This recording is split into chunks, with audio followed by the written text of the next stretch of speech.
genetic variability as well as epistatic gene-gene interactions and perhaps gene-environment interaction. But we have to stop thinking of a single gene or a single polymorphism or even a collection of polymorphisms as the final answer on what our genetics is going to look like. So those are the problems that we're facing.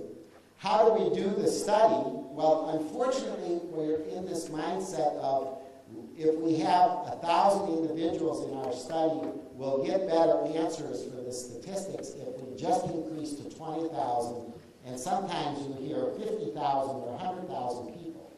But let's think about the assumptions for those genome-wide association studies. What they're essentially saying is that if I have 1,000 people and I add 19,000 more, they're all going to be genetically identical to the first 1,000 people. Well, think about that, and even in this population here, that's not very likely. More than likely what's happened is instead of going up in bin to increase signal to noise, what you've done because of genetic variability is increase your noise and decrease your signal. And yet these genome-wide association studies go on, and I would argue that there are limited variations, and that's going to affect the effect size.